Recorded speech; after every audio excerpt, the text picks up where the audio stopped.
마태복음 28장 16절에서 20절까지 말씀. 11 제자가 갈릴리로 가서 예수께서 일러주신 산에 이르렀다. 그들은 예수를 뵙고 절을 하였다. 그러나 의심하는 사람들도 있었다. 예수께서 다가와서 그들에게 말씀하셨다. 나는 하늘과 땅의 모든 권세를 받았다.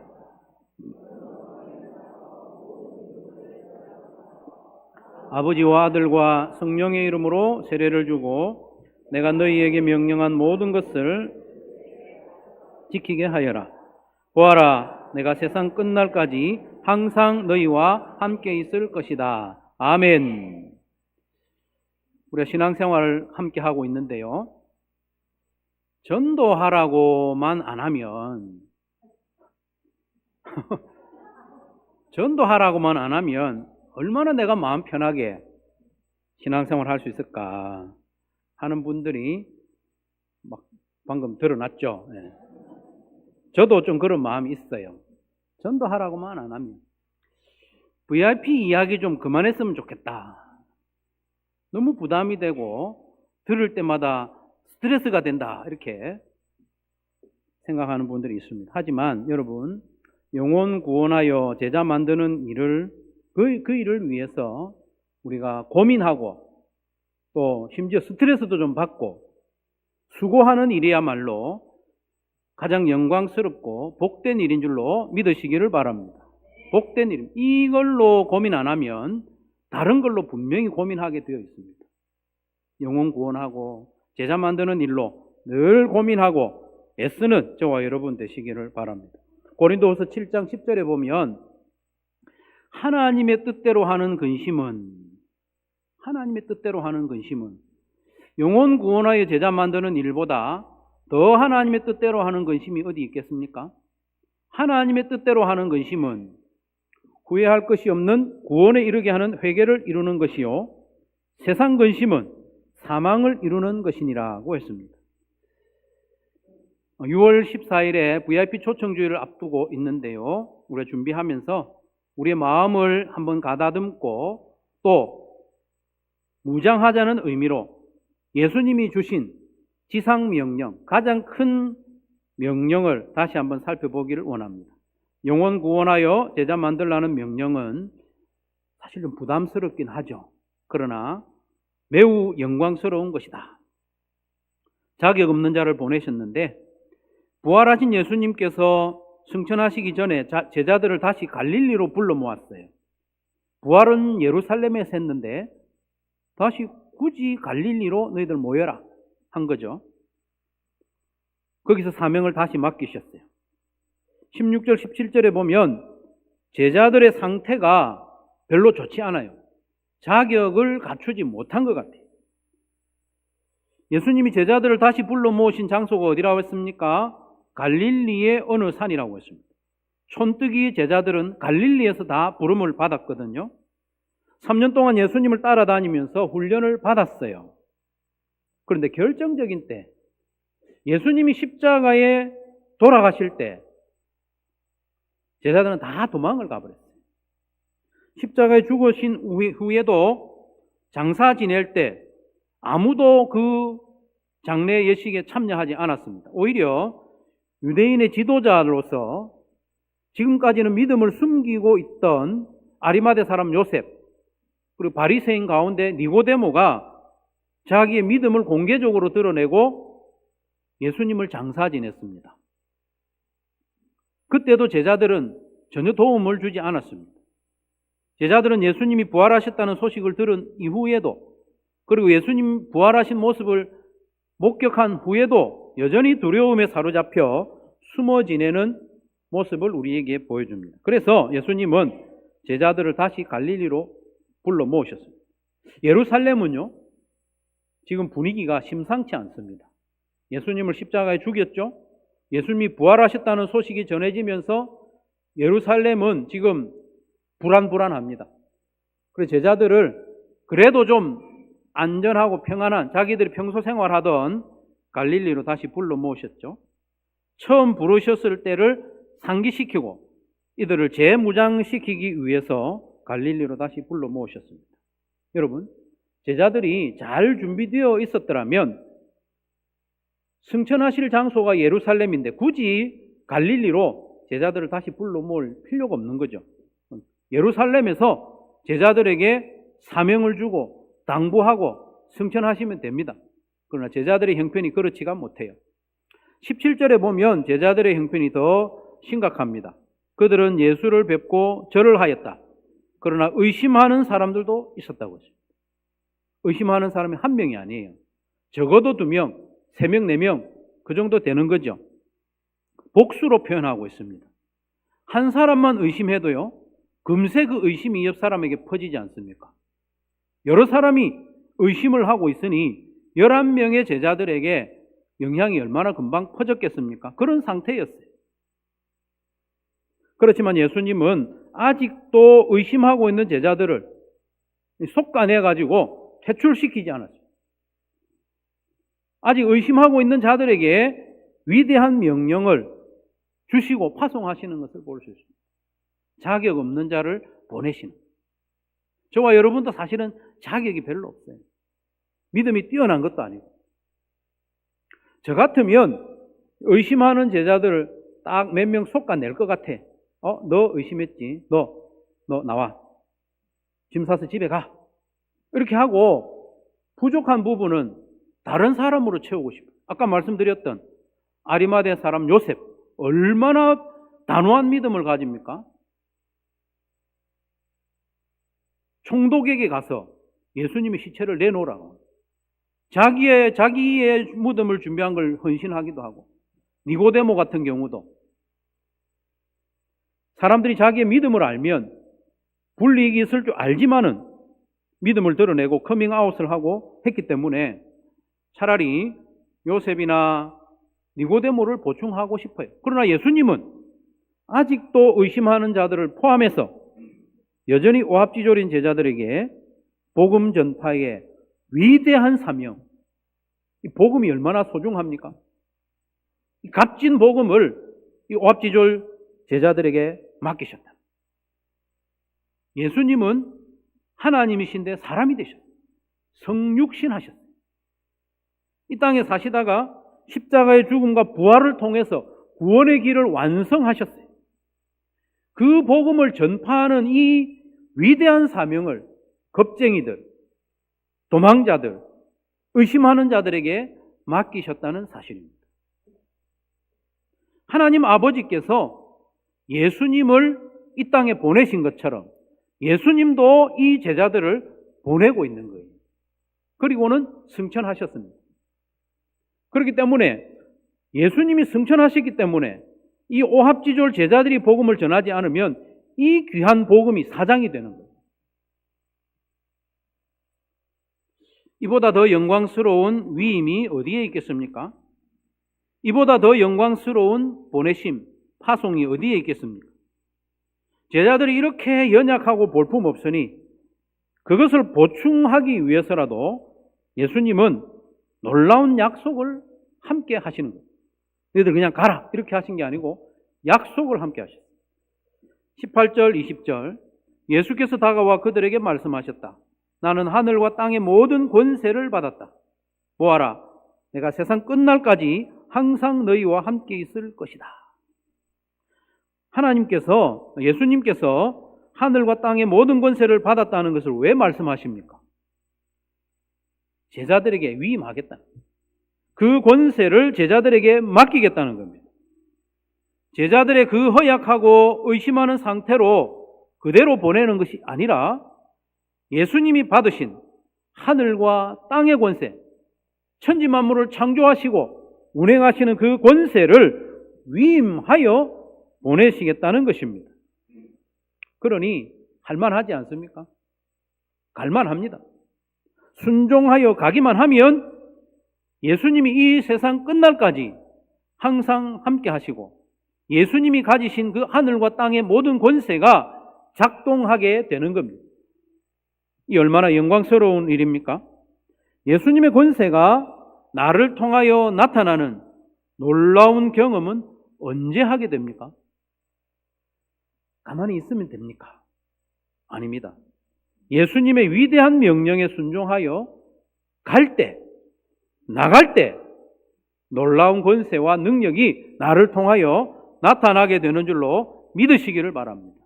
요한복음 20장 21절에 23절에 보면 조금 더 이 권세에 대한 구체적인 표현을 하고 있습니다. 보시면 아버지께서 나를 보내신 것 같이 나도 너희를 보낸다. 이렇게 말씀하신 다음에 그들에게 숨을 불어넣으시고 말씀하셨다.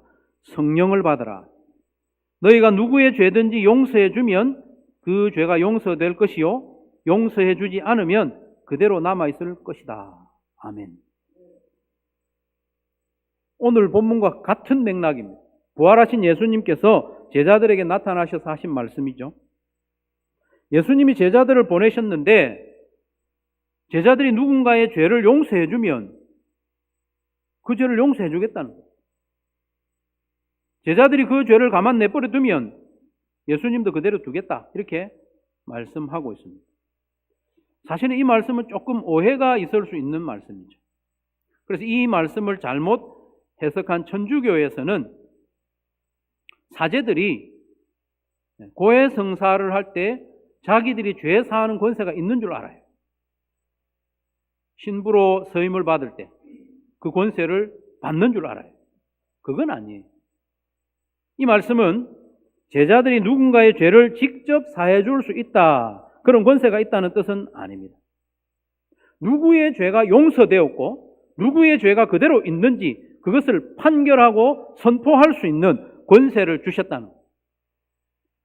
죄를 사할 수 있는 분은 오직 하나님 한 분입니다. 그럼 구약 성경에 보면 나병 환자가 자기가 좀 나은 것 같아. 병이 다 나은 것 같아. 그러면 누구한테 가서 보여야 돼요? 제사장한테 가서 보여야 돼요. 제사장한테 가서 보이면 제사장이 그의 상태를 봅니다. 보고 나은 것 같으면 너는 이제 나았다.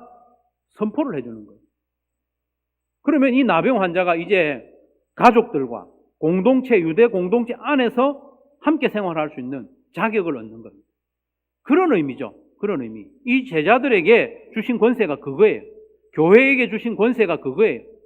예수님을 믿는다고 신앙 고백을 하는 이에게 구원을 선포해 주는 거죠. 죄사함을 선포해 주는 권세가 제자들에게 주어졌다. 그런 거죠. 정리하면 교회와 복음 전도자는 영원한 지옥의 형벌을 받아 마땅한 죄인에게 복음을 전함으로 그가 죄사함을 받고 영생을 얻게 하는 그 일에 쓰임받을 수 있다는 거예요. 내가 직접 죄를 사해 주는 건 아니에요. 죄사함의 길을 전해주는 거죠. 그것만 해도 얼마나 큰 권세입니까? 이때 우리가 좀 기억해야 할 것이 있는데 그게 뭐냐 하면 구원과 죄사함의 복음을 우리가 전해줄 때 복음을 전할 때 예수님의 약속이 작동된다는 거예요. 우리가 복음을 전할 때 내가 세상 끝날까지 너희와 항상 함께 있다는 그 약속이 실행이 되는 거예요. 하늘과 땅에 있는 모든 권세를 내가 받았는데 이 권세를 너희에게 맡긴다. 이 권세가 언제 작동하느냐? 복음을 전할 때. 그냥 가만 앉아 있는데 능력이 나타나는 건 아니에요. 예수님의 권세가 우리를 통하여 작동하고 나타나는 것은 복음을 전할 때임을 기억하고 믿으시기를 바랍니다. 그게 너무 당연하지 않아요? 너무 당연하지 않아요? 부뚜막에 소금도 넣어야 어떻게 됩니까? 짜죠. 예수님이 하신 약속, 거기에 순종하여 나갈 때 능력이 나타나는 겁니다. 소금을 쌓아놓고 안 넣으면 전혀 효과가 없는 것처럼. 그게 너무 당연하지 않습니까? 복음 전할 때에 대한 약속이기 때문입니다. 하늘과 땅의 권세를 맡기신 이유가, 목적이 영혼 구원하여 제자 만드는 일에 사용하라고 맡기셨으니 그 일에 순종할 때 능력이 나타나는 건 너무나도 당연합니다. 본래 영혼 구원하여 제자 만드는 일은 우리 능력으로는 절대 못하는 일입니다. 아무리 말주변이 좋아도 안 됩니다. 예수님이 가지신 하늘과 땅의 권세에 영혼 구원의 능력이 나타납니다. 예수님의 보내심에 순종할 때 그 권세가 실제로 작동하고 영혼 구원과 제자 양성의 열매가 맺히는 줄로 믿습니다. 좀 조심스러운 일입니다만은 최근에 우리 교회에서 청바지 목장 시작하면서 수요일마다 낙동초등학교 앞에 전도하러 나가는 팀이 생겼어요. 인원이 많지는 않아요. 한 3분 정도 됩니다. 거기에서 예수님이 오늘 본문에서 약속하신 능력이 나타나고 있는 것 같아서 소개를 합니다. 누구를 높이고 낮추고 하려는 의도가 아니고 이 말씀에서 약속하신 능력이 나타나는 것을 소개하는 거예요. 여러분, 요즘 초등학교 앞에서, 정문 앞에서는 또 못해요. 정문 앞에서는 단속이 너무 심해서 조금 떨어진 곳에서 하는데, 그래도 그 아이들에게 붙잡고 복음 전하는 거 효과가 있을까? 들으려고 할까? 귀 기울일까? 그런 생각이 들잖아요. 그런데 우리 교회 몇 분의 성도들이, 또 이제 한 분의 권사님이 좀 주동이 되어서 하는데, 이분은 언변이 그렇게 유창한 분이 아니에요. 언변이 유창한 분이 아니에요. 연세도 상당해요.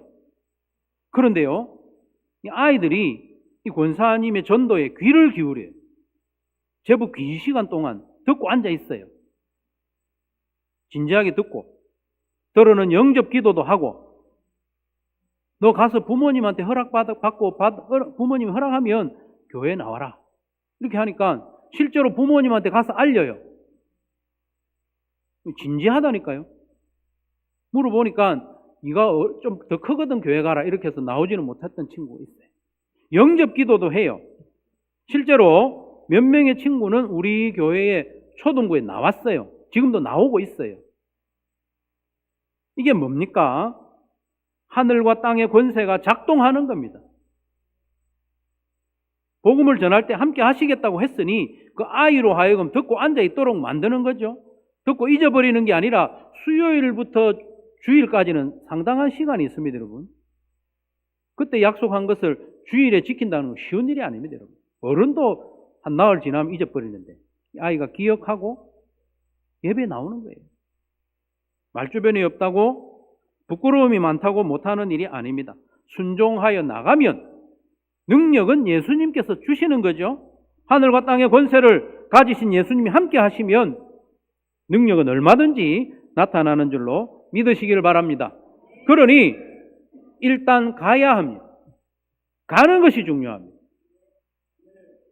예수님이 우리를 보내시는 명령을 다시 읽어봅시다. 19절, 20절 같이 한번 읽어보겠습니다. 시작.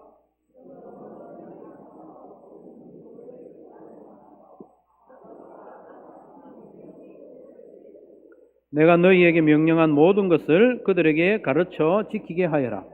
보아라, 내가 세상 끝날까지 항상 너희와 함께 있을 것이다. 아멘. 이미 아시는 분 많죠? 밑줄 친 네 부분 중에 본 동사는 제자를 삼아라. 제자를 삼아라. 나머지 가서 세례를 주고 가르쳐 지키게 하라. 이것은 동사처럼 보이지만 분사입니다. 분사형 명령입니다. 그래서 가서 제자를 삼아라. 가지 않으면 제자가 생길 수 없어요. 가서 제자를 삼아라. 세례를 주어서 제자를 삼아라. 가르쳐 지키게 해서 제자를 만들어라. 이 말이죠. 따라서 예수님의 이 위대한 명령에 순종하는 첫 번째 단계는 가는 겁니다. 제일 단순하죠. 가는 겁니다. 가야 해요. 모든 민족에게 가야 하는데 우선은 내 주변에 있는 비신자들에게 가야죠. 가지 않고 기다려서는 안 됩니다. 우선 가까이 있는 사람에게 가는 거죠. 가족들 중에, 이웃들 중에, 직장 동료들 중에, 그리고 내가 만나려고 마음만 먹으면 언제든지 만날 수 있는 사람들 중에, 그리고 일주일에 한두 번은 만날 수 있는, 반복적으로 만나는 사람들 중에 누군가에게로 가야 합니다. 그 중에 한 5명 정도, 5명 이상 해도 됩니다. 이상 해도 돼요. 5명 정도는 이름을 적어 VIP로 정하고 그들을 위해서 평소에 기도하면서 기회가 있을 때마다 가는 거예요. 가서 초대하기도 하고 내가 은혜 받은 것도 나누기도 하고 내가 감사한 일이 있은 것 나누기도 하고. 여러분, 정식으로 앉혀놓고 복음을 전하는 그것만 가는 것으로 인정해 주는 것이 아닙니다. 여러분, VIP 정하는 것도 가는 겁니다. 따뜻하게 먼저 인사하는 것도 가는 겁니다. 제가 정규적으로 만나는 사람 중에 참 제가 인사하기 싫은 사람이 있어요. 제가 그래도 나이를 어리지는 않은데 이 사람은 저에게 거의 반말 비슷하게 해요. 뒤에 말 흐리는 거 있잖아요. 이렇게 하면서 사람이 참 불황스러워.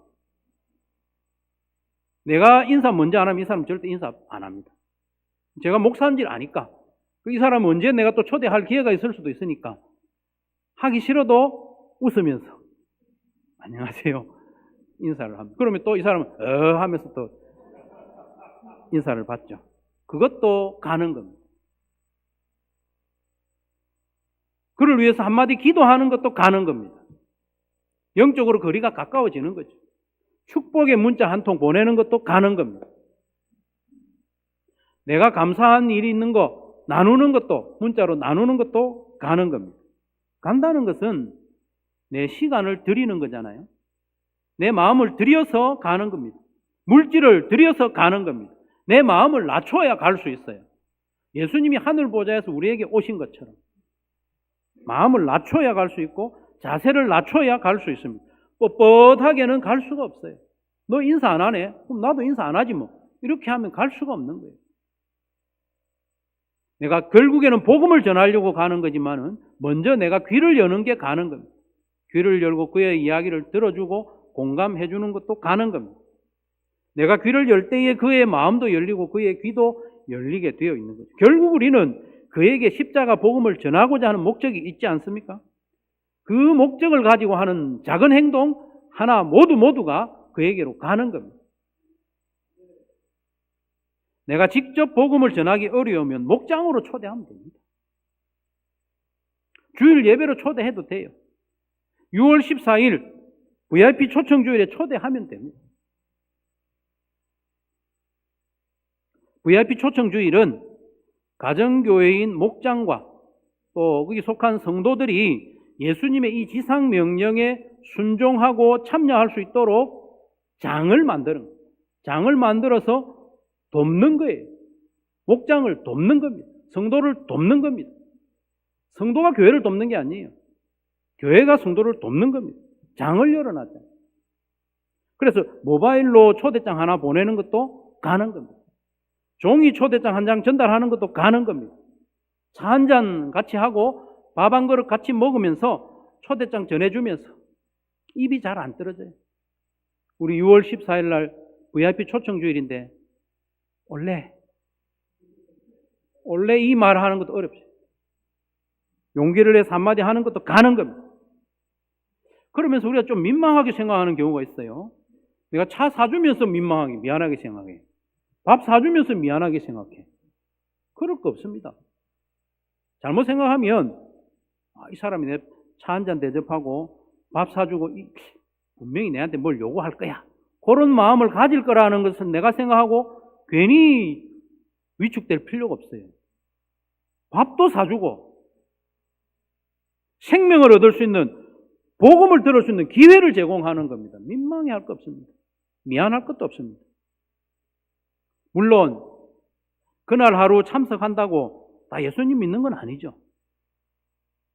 그러나 여러분, 한번 예배에 나오는 것이 중요합니다. 교회 안 오던 사람이요, 이 예배당에 들어오는 이 자체가 사건입니다. 그 사람에게는 큰 맘 먹어야 올 수 있는 거예요. 작은 일이 아닙니다. 여러분, 한 번 와야 두 번째 올 수 있죠.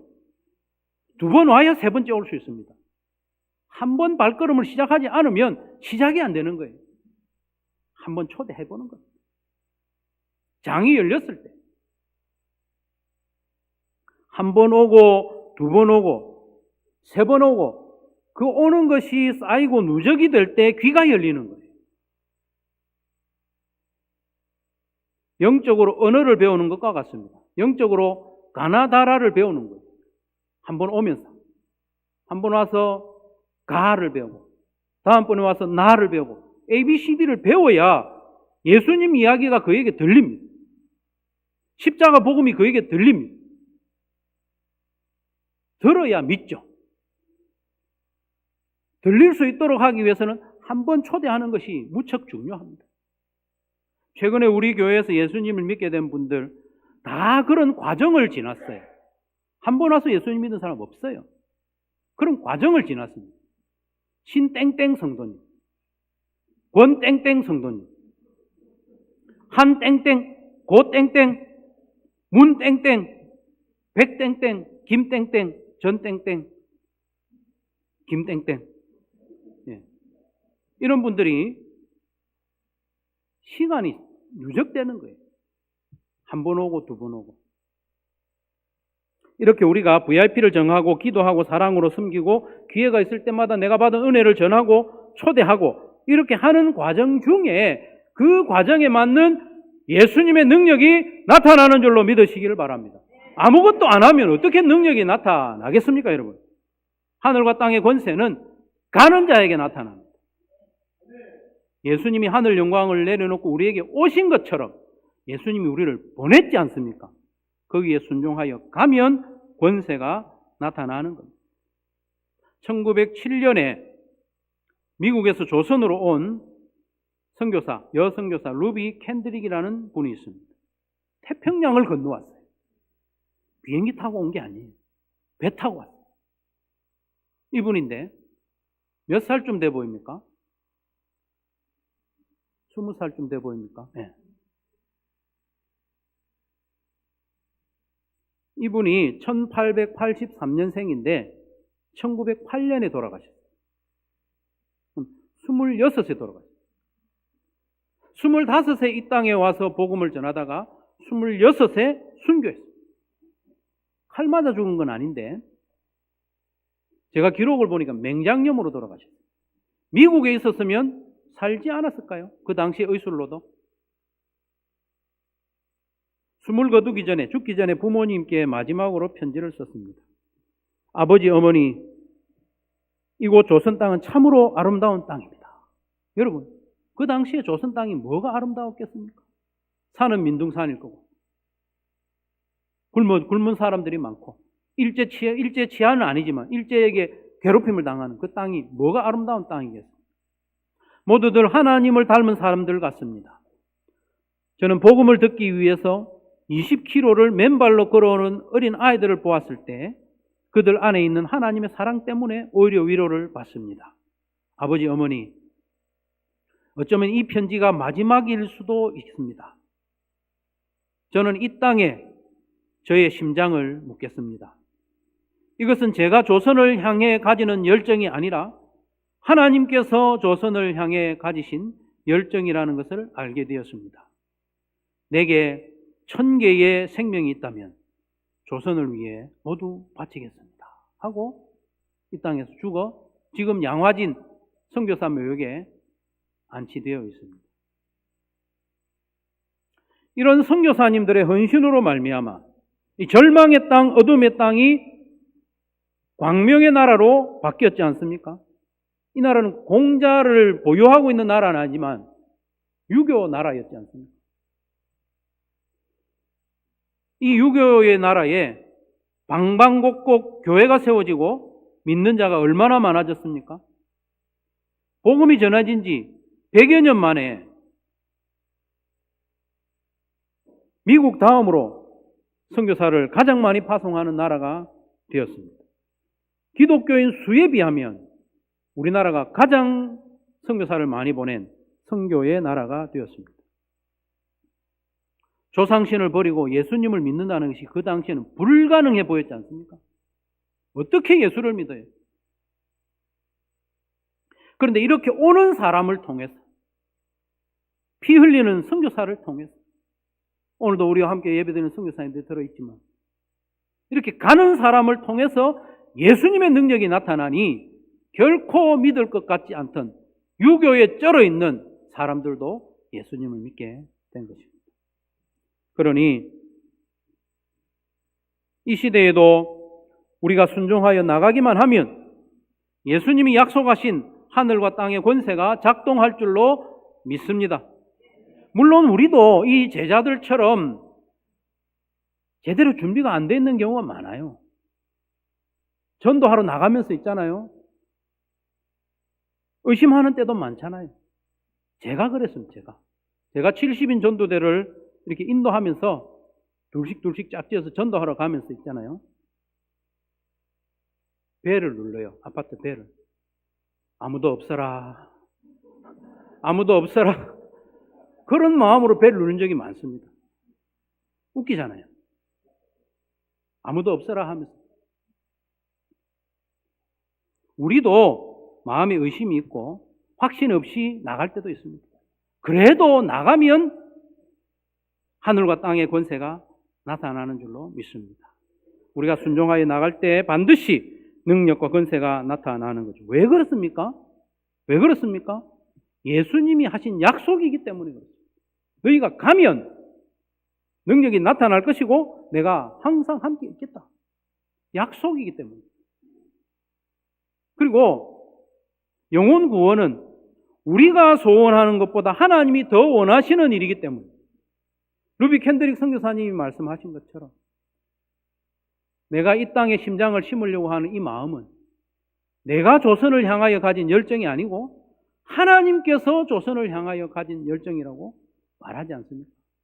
우리가 갈 때 하나님의 열정이 작동하여 능력이 나타날 줄로 믿습니다. 그러니 우리를 부르셔서 보내는 것 좀 부담스럽죠. 그러나 영광으로 하십시오. 영광으로 하십시오. 하나님이 예수님을 보낸 것처럼 예수님이 우리를 보내신다니 영광으로 하십시오. 우리를 통하여 영혼 구원이 일어나고 능력이 나타나게 하신다니 감사함으로 나아가는 저와 여러분 되시기를 주님의 이름으로 축원합니다.